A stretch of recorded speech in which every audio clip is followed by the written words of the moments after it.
program is the active center.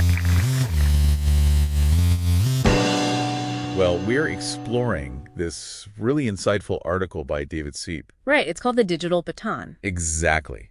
And we're pairing that with a look at AI tools like Suno and Udio. Which, I mean, they are everywhere right now. Yeah, they really are. So we're trying to answer this core philosophical question for you today. If you use text prompts to generate complex music, are you, truly a creative artist? It's a tough question. Okay, let's unpack this, because I like to think of it with this analogy. Are you a master chef meticulously cooking a meal, or are you just hungry customer placing an order at a restaurant? That is honestly the perfect way to frame it.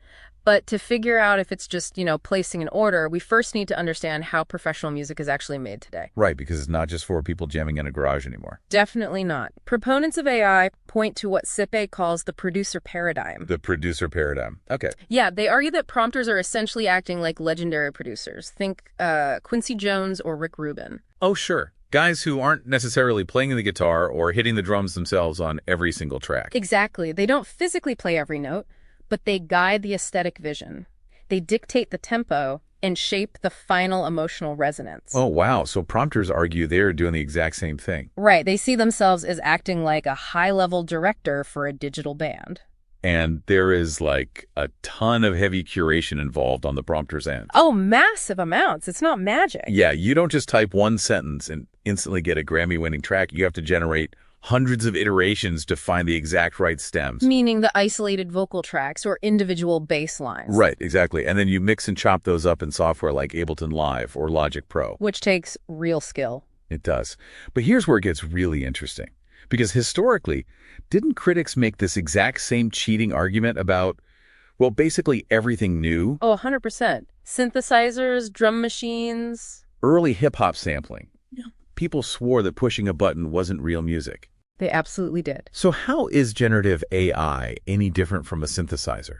I mean, isn't it just the next accessible tool in the evolutionary chain? Well, that exact historical comparison is where critics fiercely draw the line, actually. Wait, really? Why? Because they argue AI represents a completely different paradigm entirely. It brings us to the client versus director fallacy. Okay, break that down for me. What does that mean? So a film director or a music producer, they collaborate with living humans who have their own agency and intent, right? Yeah, actors or session musicians. Exactly. AI isn't making conscious aesthetic choices. It's essentially just a probability engine. Ah, predicting the next audio waveform based on billions of data points. Right. It's statistical math, not a human collaborator. Therefore, a prompter is more like a corporate client writing a brief for a graphic designer. I hear the client-director argument, but I'm struggling to see why it matters if the final product is good. How so? Well, if I use AI to generate the exact bass line I hear in my head, why isn't that my art? I'm still the one writing the instructions, even if I'm acting like a corporate client. Sure, you might be writing the brief, and sifting through hundreds of tracks to find a catchy one is certainly a skill, but curation is not authorship. Because picking a winning automated lottery ticket doesn't mean you created the numbers. Exactly. And what's fascinating here is how Seep explains this through the decoupling of mastery. The decoupling of mastery. That's a great phrase. Right. Traditional art requires physical and cognitive struggle. Think about the years of friction involved in mastering a violin or learning a complex digital audio workstation. The struggle with the medium is where your unique style is born. Yes. But AI bypasses this completely. It operates in a completely frictionless space.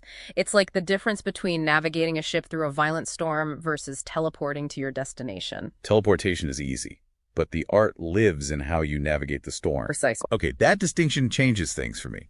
Going back to the synthesizer comparison from earlier, with a synth, a human still has to physically input the notes. They have to sequence the rhythm, shape the sound step by step. They still have to navigate the storm. Yeah. But generative AI just bypasses that friction entirely and executes the whole idea from a few words. Yes, exactly. So it crosses the line from assisting the artist to replacing the physical synthesis entirely. which challenges our very definition of creativity. We really have to ask if artistry is defined by manual execution and a physical mastery, or if it's purely about conceptual design and synthesizing ideas. So what does this all mean? As you navigate the modern internet, you are constantly being forced to decide what you actually value in the art you consume. Right? Do you value the physical, human struggle of creation, or do you solely care about the final conceptual product? Which leaves you with something pretty wild to ponder. Oh boy, here we go. If future AI perfectly learns to simulate the auditory mistakes, the breathing sounds and the physical friction of a struggling human musician, will we even be able to tell the difference? Probably not for long. And if we can't tell, and we're just customers reading a menu, will authenticity still matter to us when the meal tastes that good?